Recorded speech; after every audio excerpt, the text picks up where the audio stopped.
Hi friends, welcome back to my channel. అందరూ ఎలా ఉన్నారు? నేను మీ శ్రావణి. అయితే సూపర్గా ఉన్నాను ఫ్రెండ్స్. టుడే వీడియో వచ్చేసి వేలాంగ్నీలో మేము చేపల ఫ్రై అండ్ చేపల కర్రీ చేసుకున్నాం అనమాట.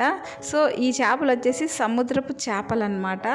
సో ఈ సముద్రపు చేపల్ని మా మమ్మీ మా అక్క వాళ్ళు ఫిష్ ఫ్రై అండ్ కర్రీ చేశారనమాట. ఎలా చేశారైతే మీకు చూపిస్తా చూడండి. ఇది వచ్చేసి వేలాంగిణిలో వచ్చేసి వంటగది అనమాట ఫ్రెండ్స్. వంటగది ఇలా ఉంటుంది. సో ఇక్కడ అన్నీ అటు సైడ్ ఇటు సైడు గ్యాస్లు ఉంటాయి ఫ్రెండ్స్. గంటకు 50 రూపాయలు అనమాట. మన టైమింగ్ ప్రకారం అమౌంట్ పెరుగుతుంటుంది. సో ఇక్కడ చూసారా, మా అమ్మ వచ్చేసి ఫిష్ కర్రీకి మసాలా రుబ్బుతుందన్నమాట. సో మా మామ పక్కన హెల్పింగ్ చేస్తున్నారు, మా సిస్టర్ చూస్తూ ఉన్నారు. సో మా మమ్మీ వచ్చేసి అల్లం వెల్లుల్లి పేస్ట్, కొత్తిమీర ఇవన్నీ మసాలా ఇలా రుబ్బుతుంది.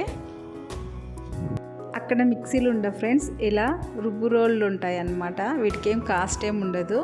సో ఇక్కడ వాటర్ అంతా యూస్ చేసుకోవచ్చు, ఇలా మసాలా రుబ్బుకోవచ్చు. ఓన్లీ కుకింగ్ ఒకటి గంటకి 50 రూపాయలు అనమాట. సో మన కుకింగ్ ఎంతసేపు అవుతుందో అన్ని అవర్స్ అమౌంట్ తీసుకుంటారు. నెక్స్ట్ మా అక్క లావణ్య అక్క, మా మామ వైఫ్. సో మా అక్కనే ఫిష్ కర్రీ కానీ ఫిష్ ఫ్రై కానీ చేశారు. సో మా మమ్మీ మా మామ అంతా హెల్పింగ్ అనమాట. సో అక్క మొత్తమే చేసేసింది. So fish fry and fish curry చాలా బాగా చేసింది అక్క. చాలా ఓపిక్గా వంటలన్నీ చేసింది అనమాట. సో ముందుగా ఈ సముద్రపు చేపలను మొత్తం బాగా కటింగ్ చేయించుకొచ్చి అక్కడే క్లీన్ చేయించుకొని వచ్చి ఇక్కడ వచ్చేసి ఫిష్ని బాగా క్లీన్ చేస్తున్నారు.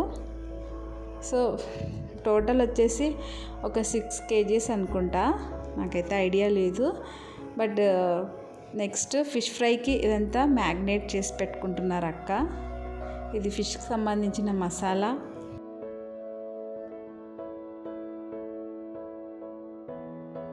అలాగే సాల్ట్,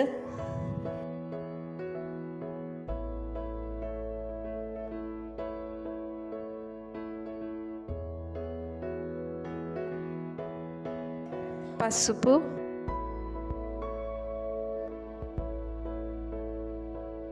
అలాగే కారం. సో ఇక్కడ సముద్రపు చేపలు అంటామే కానీ ఫ్రెండ్స్, ఇక్కడ కాస్ట్ అయితే చాలా కాస్ట్. మన సైడ్ చాలా మేలు అనమాట, చాలా కాస్ట్ ఎక్కువ. నెక్స్ట్ వచ్చేసి ఫిష్ కర్రీ ప్రిపరేషన్ స్టార్ట్ అయిపోయింది.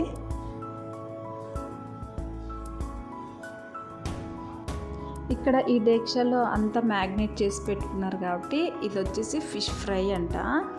ఫిష్ కర్రీకి వచ్చేసి సపరేట్ బౌల్లో పెట్టారు. సో నేను ఆ బౌల్ చూపించడం మర్చిపోయాను. సో ఇది వచ్చేసి ఫిష్ గ్రేవీ. అలాగే ఇందులోకి వచ్చేసి వైట్ రైస్ చేస్తున్నారనమాట. వైట్ రైస్తో పాటు చిన్నపిల్లలకు నోయల్ నిహాల్కి వాళ్ళు కారం తినరు కాబట్టి వాళ్ళ కోసం సపరేట్ పప్పు, అలాగే ఎవరైతే ఫిష్ కర్రీ ఫిష్ ఫ్రై తినరో వాళ్ళకి మటుకు ఆలు కర్రీ. సో టోటల్ 4-5 ఐటమ్స్ చేసుకున్నాం అన్నమాట. సో చాలా ఓపిక్గా నీట్గా చేసుకున్నాము. ఇవన్నీ ఐటమ్స్ అయిపోయినాక ఫైనల్గా ఫిష్ ఫ్రై చేశారనమాట. ఈ ఐటమ్స్ అన్నీ అయిపోయేలోపలే ఈ ఫిష్ ఫ్రైకి మ్యాగ్నేట్ చేసి పెట్టుకున్నాం కాబట్టి మంచి టేస్ట్ వస్తుందని ఫైనల్గా ఫిష్ ఫ్రై చేసినారు.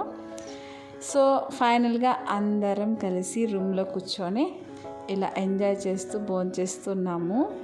సో బయట కూర్చొని తిందామంటే చాలా ఎండ ఉందన్నమాట. సో అందుకని రూమ్లోనే ఇలా పెద్ద చేప పరుచుకొని ఏసీ వేసుకొని అందరం కబుర్లు చెప్పుకుంటూ ఎంజాయ్ చేస్తూ భోంచేసినాము. ఇదండి ఫ్రెండ్స్, వేలాంగిణిలో మేము చేసుకున్న ఫిష్ ఫ్రై ఫిష్ కర్రీ వంటలు. ఎలా ఉంది మా వీడియో? ఈ వీడియో నచ్చితే లైక్ చేయండి, షేర్ చేయండి, కామెంట్ చేయండి. నా ఛానల్ ఎవరైతే సబ్స్క్రైబ్ చేయలేదో ప్లీజ్ సబ్స్క్రైబ్ చేయండి, నన్ను సపోర్ట్ చేయండి.